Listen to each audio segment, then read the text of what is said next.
Howdy-o, what do you know, it is Rabbit of ScrubLeet Academy, and this complete scrub is going to try to play through the entirety of HeartGold with just one Snover. This run was inspired by Madrybread, a not PokeTuber who posts weekly Pokemon challenges using a variety of rules and who is by far the most entertaining PokeTuber out there.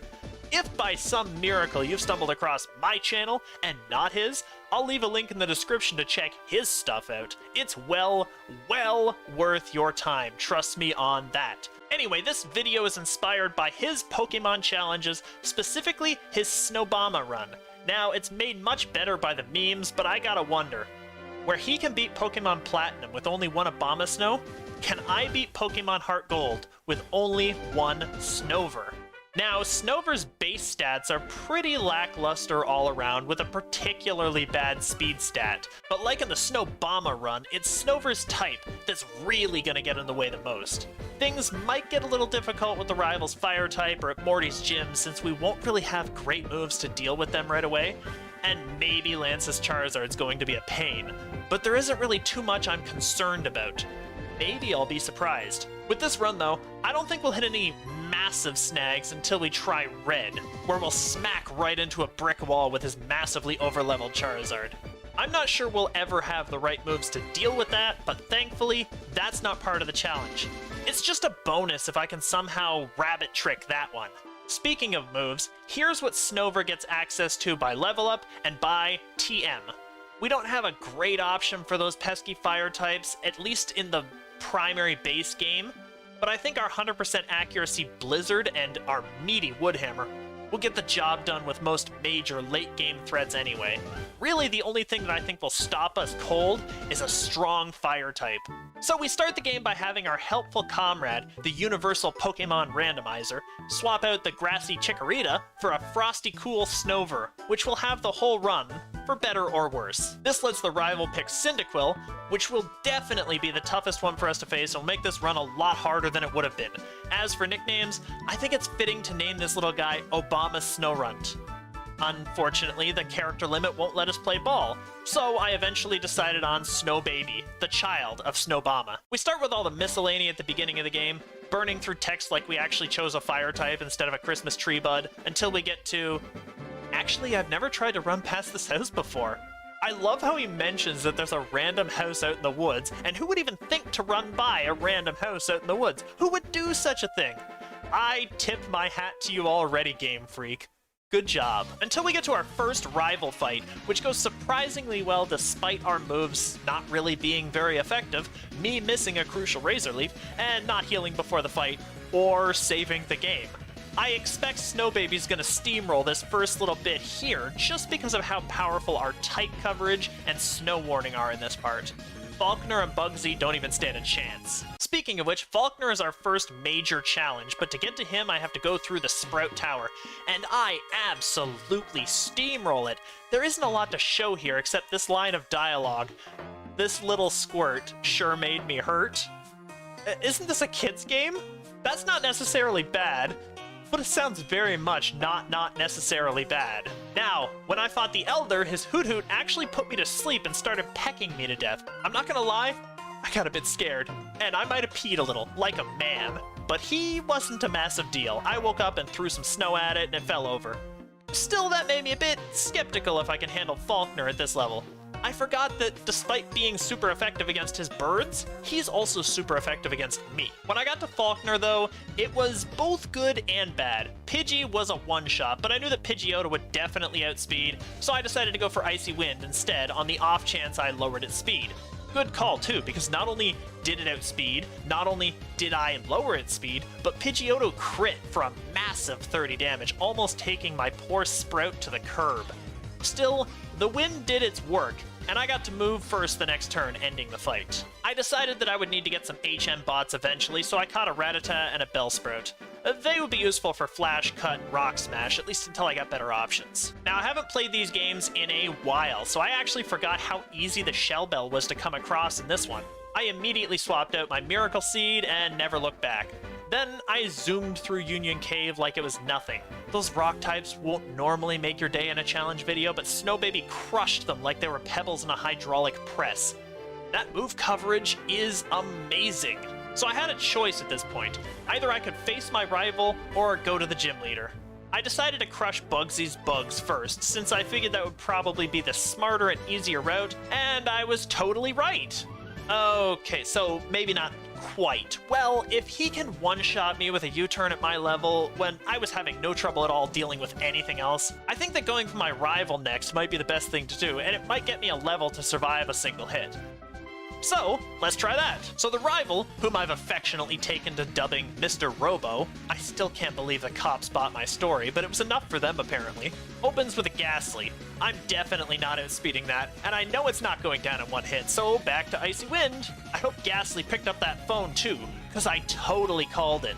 A light powdery snow finished it off. Zubat, I didn't really care about. I was pretty confident I beat it in one power to snow since it's not all that fast or tanky. Wow, it survived. But it just tried for Supersonic, a terribly accurate move, as we all know, and Hail took it out. Now, time for the big guy. Quilava didn't waste any time smoke screening my accuracy, but neither did I in lowering its speed and doing pathetic damage. Wow, I legitimately laughed out loud, worrying I'd have to start grinding. But I went first and dropped a Swagger on it while it kept hitting my accuracy. I was actually not sure what to go for, so I decided on the improved crit chance of Razor Leaf. Paid off. One crit and a Swagger boosted failed Confusion roll later, and that was all she wrote. Now, something I should probably mention, double battles. I performed the best strategy for these and just grabbed a Magikarp to make sure I could do them, so I naturally named it Food, since that's what it'll be to anything that wants it. Basically, I just need a body there to start the match. If it gets eaten, well, that's nature. Gym time again with my new level, so let's see how well I do. And the answer is, not that well.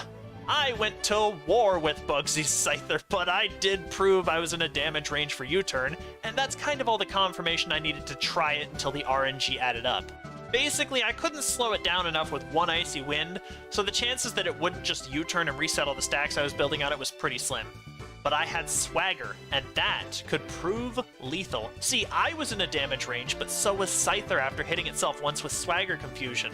Most fights, it would open with Focus Energy, letting me get my Swagger on. It took 5 tries, but eventually I managed to confuse Scyther and get it to hit itself in Confusion, so my Icy Wind could just take it out. After that, it was a breeze. One-shot Kakuna with Icy Wind, and attrition on a completely hopeless Metapod that could never have finished the job Scyther started. The Hive Badge was good as mine.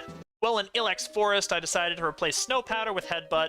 I didn't need 2 ice moves, Icy Wind was stronger, and I needed an option to deal with fire types other than relying on the luck of Swagger. I still plan to keep Swagger around, but I don't want that to be my only option.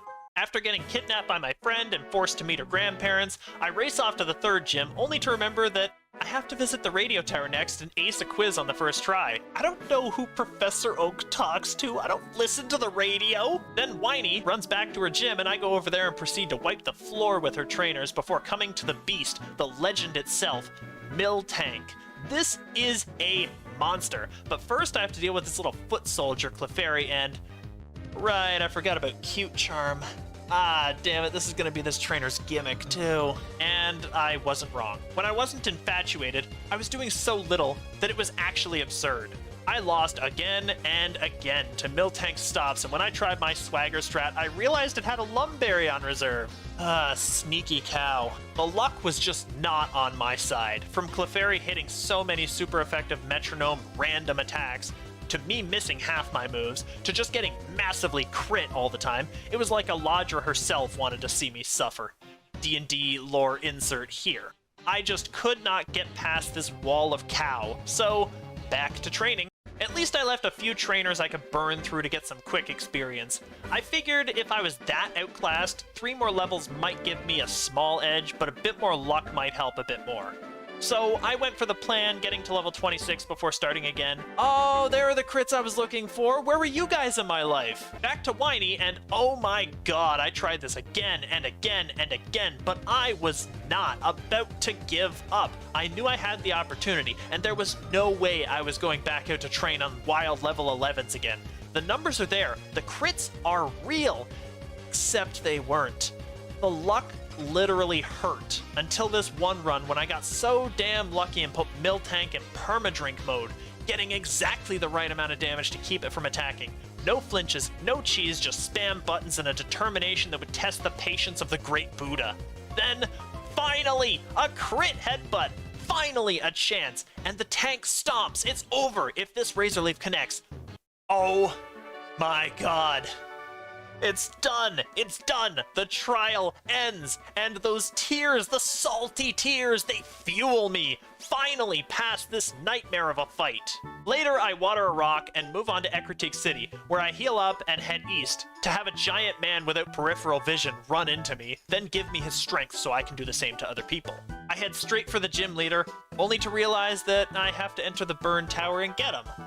Once there, a bunch of legendaries or whatever are downstairs, but look, my rival! I go right in and take on the illustrious Mr. Robo. Mr. Robo opens with a Ghastly that wastes time with mean looks, so I wipe it out. He sends out a Zubat, but I'm confident it'll drop the One-Eye Shard. It does, and that's 2. Now, for the big threat.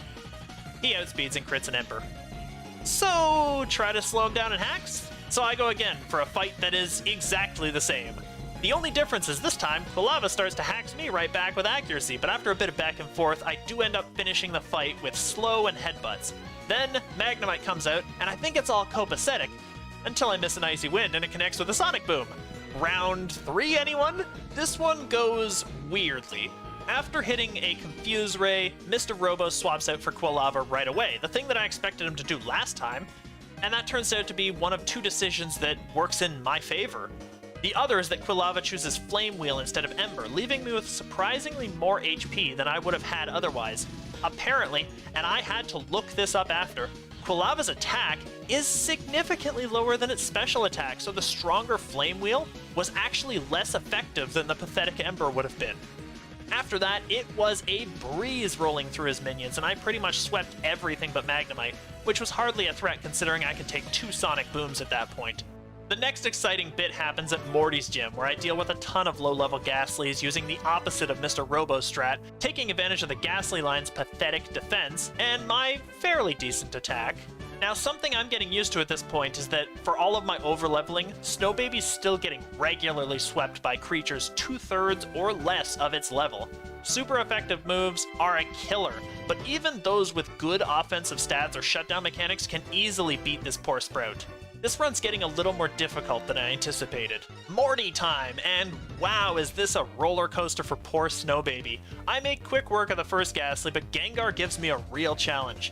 If it hadn't wasted its first turn, this would have been over, but after exchanging a few hits, I eventually come out on top, just barely. Then it's a terrifying match against this first Haunter, but I get a lucky crit and massacre it, putting myself at 20 HP. When the second Haunter comes out, I throw another shard and manage to get 24, just barely enough to survive a Nightshade with 1 hit point remaining. Another Ice Shard ends this shaky, but first-time battle. 4 badges in, and it hasn't been too bad so far. A bit rocky, but no horrible grinds. Let's see what happens at Jasmine's gym. So I remembered the Lighthouse part and the medicine, but what I definitely did not remember was the Surf HM. So I get to go all the way back to Ekritik to get it, fighting a Rocket Grunt with a coughing 1/3 my level. It wasn't a challenge. Now, to teach my Slowpoke Surf and cross the Great Blue yonder. I took the time to fight a bunch of the trainers along the way. I really could use the level for the Charizards later. I decided while I was at Cyanwood to just trounce the fighting gym.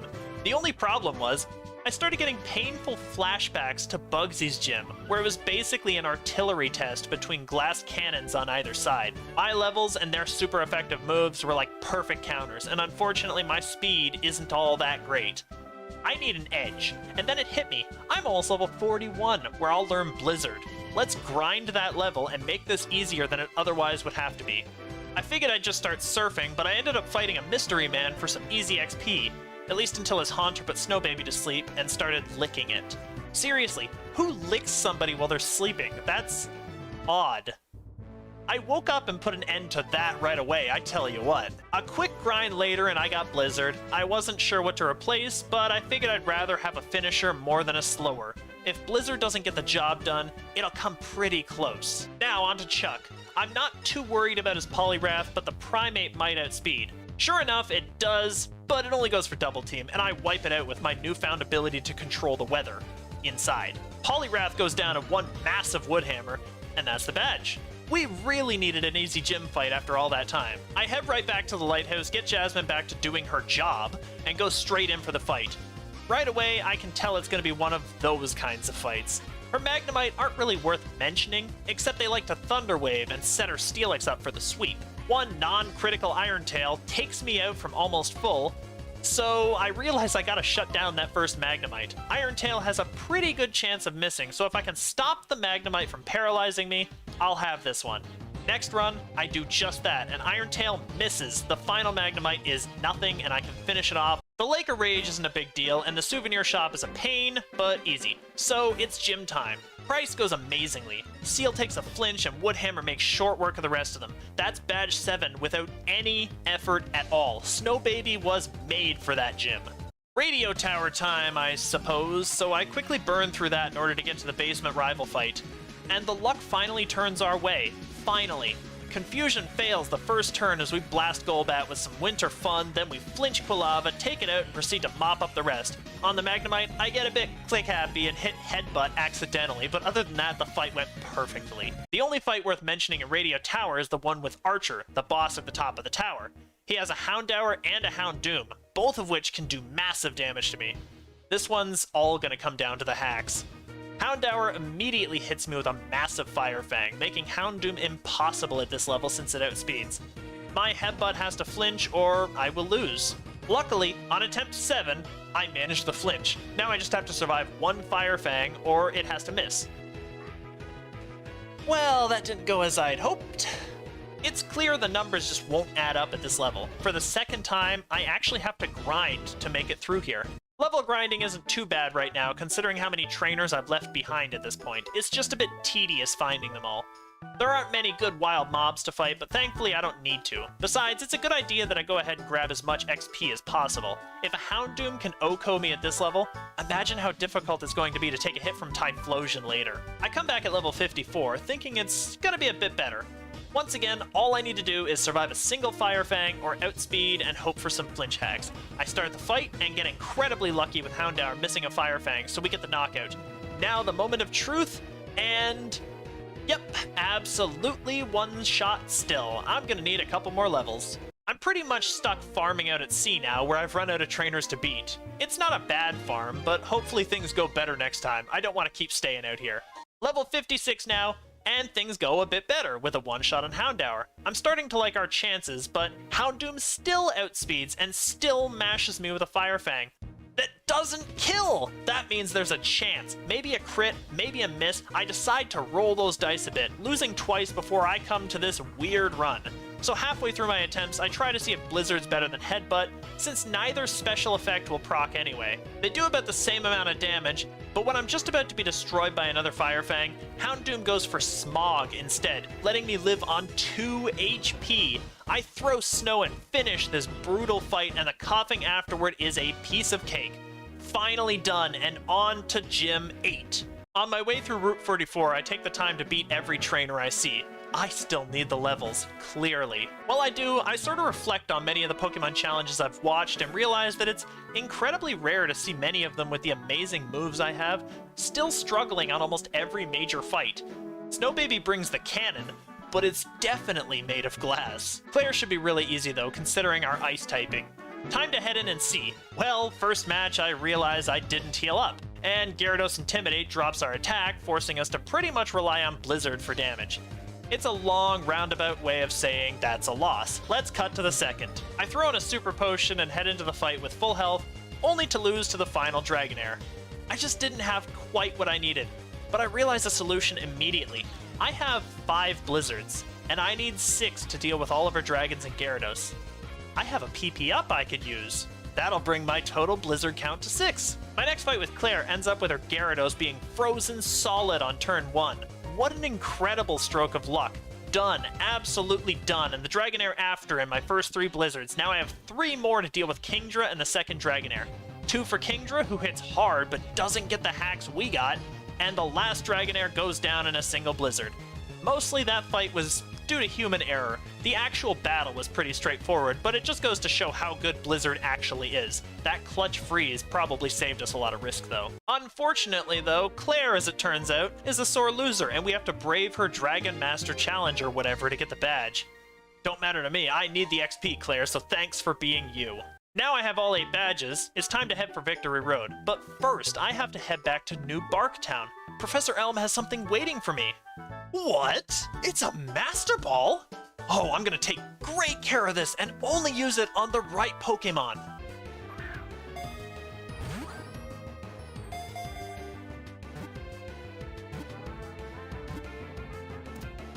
Got it, guys! I caught the Pidgey! Do you want to give it a nickname? Heck yes, I do! We'll call you M001.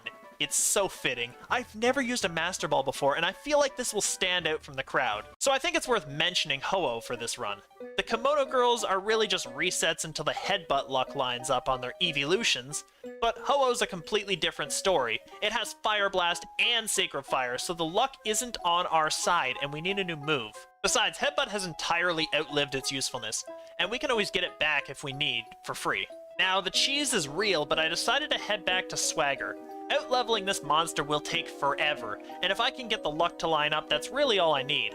Ho-Oh's attack is massive, and his defense stat lets me hope that this will work eventually. So the legendary regularly destroys Snow Baby in a single hit, but when it opens with Sunny Day or Extra Sensory, we can Swagger and throw down an Ice Shard or 10. Ideally, we want Extra Sensory for its opening move, so we can slam it with a Blizzard instead. But I'll take the chip damage. Ho-Oh opens with a Fire Blast this run, the first one I use Swagger on, but it misses. I get the Swagger, it hits itself next turn and takes a meaty Blizzard, and then I throw down an Ice Shard hoping for the best. Instead of attacking, it goes for Sunny Day, and that's it. First time with a Swagger, win. That's good too, since I played this a ton of times beforehand and always failed easily without Swagger. The power of attack boosted confusion, I suppose. Anyway, on to Victory Road. I spent a decent amount of time training in here, and I'm level 64 by the time I get to Mr. Robo again. 1v6. Considering how the Houndoom went before, I'm not confident we can outlast this beast. Other than Water Pulse, which I can't get until after the Elite Four, I have no super effective moves against it. It's gotta be Swagger and Luck, sadly. I know I won't outspeed, so let's see if we can take that first hit. And no, and about 25 to 30 more times, no. I failed so often I was beginning to wonder if I should take pictures and make a collage out of them. You'll notice I'm using Swagger on Sneasel at the beginning. That's actually to take less recoil on my Woodhammer and heal almost to full by the time I have to take on the brutal Typhlosion. Sometimes it worked, sometimes it didn't, but at the end of the day, I finally had to come to terms with it. It really just didn't matter if it did or not. I thought it was a neat, pretty meta strategy, but unfortunately the problems are twofold. First, there's Magneton, which she always switches to before Typhlosion, and it always paralyzes me every chance it gets. And second is Typhlosion's speed. Even when I was bulky enough to take a hit, leveling up to 67, I couldn't outspeed it, giving Typhlosion 2 chances to off me. I did get to the point that I could one-shot Magneton, but that didn't solve the Typhlosion issue. It got to the point that I would reset every time my Swagger strategy didn't work on Sneasel, but I just had to break down and use my 4 rare candies up. Maybe that would give me the edge I'd need. As far as I could tell, there wasn't a moveset I had access to that would have made the entire fight easier to deal with. I went for the Swagger strat on my first level 71 run, taking way more damage instead since I boosted Sneasel's attack to the sky. I got rid of it with a self-destructive Woodhammer and moved right onto Golbat, smashing him with Frosty Goodness. Magneton I threw down on, taking him out in a single hit, and it was Typhlosion time. I reasoned to myself that I could keep going if the Swagger didn't play out, since I didn't need to play smart against Sneasel. I only needed to outspeed Typhlosion and let the luck work its magic on him. If I could outspeed and the big Ty stayed confused, I'd have it made. It hit itself, I dropped a massive Woodhammer, and it did not die! No! And it hit itself in confusion! Yes! First run with rare candies, and I got past the tie. Other than that, it was a breeze, and I finally ended the most dangerous enemy in my challenge run so far. Finally, it's Elite Four time.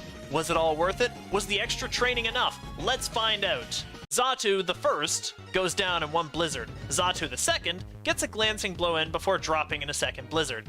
Jinx throws down a massive hit, but Snow Baby just breaks a 2x4 over her back and she's down for the count. Executor can't handle a single blizzard, and Slowbro suffers massive head trauma from a hammer to the groin. That's Will in a moment. Ether heal and a PP up I found lying around, then on to the next. Koga's terrifying for his poison types, but this is actually a breeze. One-shot crit on Ariados with Blizzard, one-shot base Blizzard on Venomoth, Fortress wastes time with Protect, but doesn't really do anything valuable. Muck gets freaking frozen by a Blizzard and chipped down, and Crobat doesn't even get a hit in before some Ice Shards ground him. Permanently. Ether, moving on. Bruno is an exercise in extreme luck and patience. First, I OHKO Hitmontop, take a massive Blaze Kick from Hitmonlee before dropping it, and freeze Hitmonchan before finishing it off. Then I throw a Blizzard hoping to do Machamp in, and it doesn't work, forcing me to take a Cross Chop. I am not in any position to receive well. Loss number 1. Second fight, I get back to Hitmonchan, freeze it again, poor Hitmonchan, and still get taken out by Machamp. 7 tries later, I get this amazing run where I finish off all the Hitmons and swagger the champ. Then he punches himself like an idiot, and I give a couple more Blizzards for the win. So many of these matches are about luck. The last of the Elite Four is Karen, the Dark Lady, and she opens with Umbreon, a massive tank. I try a swagger right off the bat, and it's actually amusing how much a 2x boosted Confusion hit does to it. We trade some hits, and I enter the Houndoom fight with way too little HP. That's a wipe with Flamethrower. Maybe I can do this with near full HP at least. Round 2 goes about as well as it could. I swagger the Umbreon, it hits itself. I Blizzard and it uses Feint Attack, doing basically nothing. I enter the Houndoom fight with loads of health. If I can't tank one Flamethrower at this level, it's back to grinding. Houndoom fires, and I drop. Well, poo. So I grind to 75. Is this enough? Well, I can OHKO the Umbreon after a swagger. Its defense is lower than its special defense, and I have to take that risk. If I don't outspeed the Houndoom, I'm pretty sure a Flamethrower makes this a loss. I go for Swagger on the pup, and not only is it still faster, but a Flamethrower ends me even at 76. So I go another 3 levels beyond that to 79, and it's still faster and still one-shots me. So I go to 82, and it still destroys me. This is kind of incredible, and it really tells me I don't have what it takes to beat Charizard at the end of the game. Poor Snow Baby just can't take the heat. 84 time. Is this enough? Do we finally have this one? I open with my usual swagger, then use a wood hammer to clean things up and face off against Houndoom. And I am faster. Swagger. It hits itself. Blizzard. Freeze. Then I just call down the endless snowfall until the Hound's last flames go out. Done, done, and done. Gengar time, and I take advantage of its low defense to pelt it with ice. Will it waste time and PP with Smite? Murkrow explodes like a grenade on contact with my Frozen Lance, and I'm taking no chances with the slow as molasses Vileplume. Blizzard. Goodbye, and we are moving on to the champion. Now, you wouldn't think this, being a Dragon Trainer, but Lance is actually no joke for this party comp. He has a Charizard, which we'll have to handle about the same way as we did with the Houndoom earlier, but he also has a Gyarados that cuts our attack with Intimidate right away. Not that we'd even get close to using Woodhammer against a Charizard, but that limits what we have access to later. Blizzard will pretty much have to carry this run. First run goes incredibly, with us destroying Gyarados through a combination of good swagger luck and meaty wood hammers. Charizard's up, and we actually freeze him with the first Blizzard. I went through this whole run thinking fire types were immune to freezes. That's how long it's been since I played any Pokemon game. We take it out like it's nothing and move on. As for Aerodactyl, I was pretty sure it was faster, but I had to try. We end up taking a painful chunk of damage from Rock Slide, but we get through it. Now this is where I make my big mistake. Lance's level 50 Dragonite has Fire Blast, and I have an Intimidate lowered Ice Shard headed right for it. I'm thinking at this point, I definitely don't outspeed a Dragonite if I'm slower than an Aerodactyl, forgetting just how fast the Flying Rock actually is. I use Ice Shard, get about half damage, and go down. I went for about 8 runs of bad luck after that, pretty much failing at Charizard every time with Fire Fang, until I finally get back there, throw down the snow, and get a one-shot. That must have been a very lucky damage range. After that, I try Ice Shard on the arrow, hoping for a crit since I'm taking a hit either way. I don't get one, but it still goes down pretty easily. Then I make the crucial choice to go Blizzard this time, and Blizzard, and Blizzard, and one by one the Dragonites drop like flies. The level 50 takes a massive 8 times 120 powered Blizzard from a crit, adding some serious insult to a devastating injury, and probably ensuring that his children wake up cold at night. And that's it, Hall of Fame, we are you. Challenge completed. Still, we have all of Kanto to do, and we gotta at least try the real Charizard. Now, I have to admit the Johto games are the absolute best in the series for adding so much depth to the world. Revisiting the Kanto region and getting to experience what the world has become with all of the characters we met previously is a real treat. And I haven't seen anything in a Pokemon game since then that has come close to immersing me like these games do. Regardless, it's all pretty much a cakewalk now with our OP Snow Baby, maybe except for the one gym. So I'll skip by most of the stuff leading up to Red since it's pretty much inconsequential. But you absolutely know, and you've probably known from the beginning of this run, how long it will take to beat Blaine's fire types. So I was at level 97 and I used a rare candy I found to reach 98, then went in on my first try. And it, and the subsequent 15 tries, all ended in failure the moment I was hit by Overheat. But there's hope. I'm in a damage range to just insta-kill any one of these mobs, and I might outspeed Rapidash at 100. Even if I don't, Overheat has a fair chance to miss. I just need to OHKO both of his first dudes, then Rapidash has to miss, and I can get 2 good hits in. That's what I'm banking on. So I equip Never Melt Ice for my Frosty moves to do a bit more damage, and go for it at 100. And the same song repeats over and over and over and over and over. I played through this fight 27 total times and Overheat never missed once. But I have a couple plans. For the first, I go ahead and grab the choice specs to boost my special attack power even more than Never Melt Ice would have, since if I touch the lava monsters, I'm pretty much likely to get burned, making Blizzard the only answer to this fight. If I only have to play luck with one Mon, it might give me the edge. Hopefully I don't have to go to plan B because that'll take a bit longer, but let's roll with this one. So Blizzard is indeed strong enough with the choice specs to OHKO Magcargo and Magmar, consistently and with ease. The speedy Rapidash still outspeeds though, and consistently, constantly I should say, takes Snow Baby out in a single hit. But finally, I get this run where Overheat missed!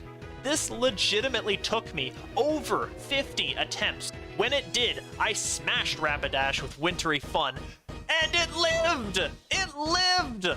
Blaine starts drowning the thing in full restores, and here I am praying for a freeze or a crit. After the 4th full restore, my prayers are answered. The Lord Arceus itself shines a brilliant light down upon me, and I can finally go to sleep today. Red will have to wait until the morning. The crit is huge, the flame goes lame, the horse is put down. Blaine ends the same way he began, an explosive fire that couldn't possibly burn forever. The fight against Red, the epic encounter, is the final match we have in this run. Approaching the snowy peak, I came to the creepiest kid I've seen in at least 3 days. They're all kinda creepy when you think about it. He starts with a light ball infused Pikachu with a devastating Iron Tail. There is no way I'll survive a hit with this, but Iron Tail's accuracy is pretty much 0, so I'll go again. It takes me 5 tries to get a miss, since accuracies above 0 tend to be 100 against me in this run. Pikachu's down, and Charizard comes out next. One Flare Blitz from a fast Charizard is all I need to prove that this match is definitely impossible for me at this point. So that didn't end quite as explosively as I'd hoped it would, but I had to call it. Pokemon in half my level could OHKO me with fire moves, so I fully expected that the run would end here. Still, I managed to beat HeartGold with a single Snow Baby, and it wasn't incredibly grindy until Blaine, where I had to pull out all the stops and pray for ridiculous luck just to reach Blue and Red. Honestly, for this run, I think Blaine was the real final boss of the entire game. Other than that, I think this is all I have for you today. This was the first time I'd played Pokemon in a long time, and it was like riding a bike. Most of it just came back naturally. It was actually pretty easy to pick up on a lot of the stuff that I had known from before. But if you enjoyed this content, please hit that like button and share this video everywhere you can. If you're up for a bit of exploring, I have a channel on Odyssey, which is a YouTube alternative, and you can always stop by my Twitter, Discord, or Twitch to see what's going on there. Basically, just click everything in the description and go on an adventure. If you know of a better strategy I could have taken anywhere in the game, you want to comment on anything I said, or you just have something you'd like to add, don't be shy, drop a comment. Finally, if you'd like to see more Pokemon Challenge videos, please say so, and I'll start to make these more of a priority. As always, thank you so much for watching and have a great day.